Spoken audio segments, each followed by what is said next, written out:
The question is that this bill be now read a second time. The member for Mayo.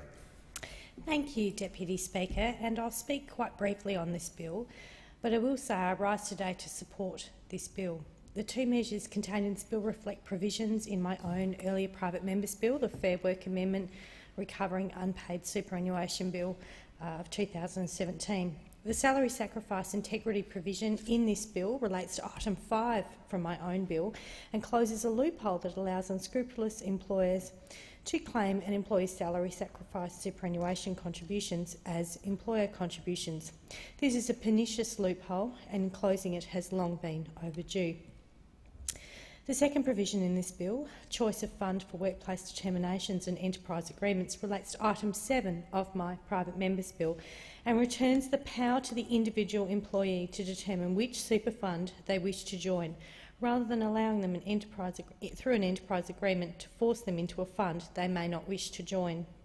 This does not mean that default funds cannot still be recommended for those people whose knowledge of superannuation is limited, but it places the power to opt out back in the hands of the employee, and I believe that's the right place for it to be.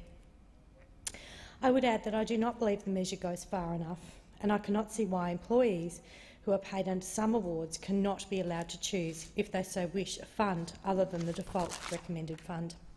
However, although the Nick Xenophon team supports this bill, it does not go far enough, and although the vast majority of employers do the right thing, I have spoken at length in this parliament about the systemic problems of underpayment of superannuation by those few unscrupulous employers who are dudding their employees of their superannuation entitlements and dudding the Australian taxpayer because retirees must draw more heavily upon the public purse in pensions to make up for their lost superannuation. As I've also stated before in this parliament, the current process for recovering unpaid superannuation via the Australian Taxation Office is weak and ineffective.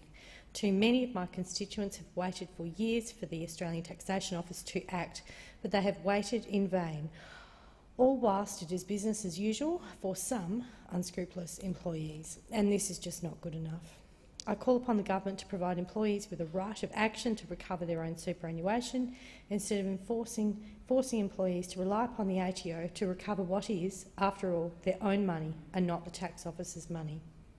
I also encourage the government to closely consider the other provisions in my private member's bill, which they have yet to adopt into parliament as parts to their own superannuation bill, all of which seek to improve the payments of superannuation to Australian workers.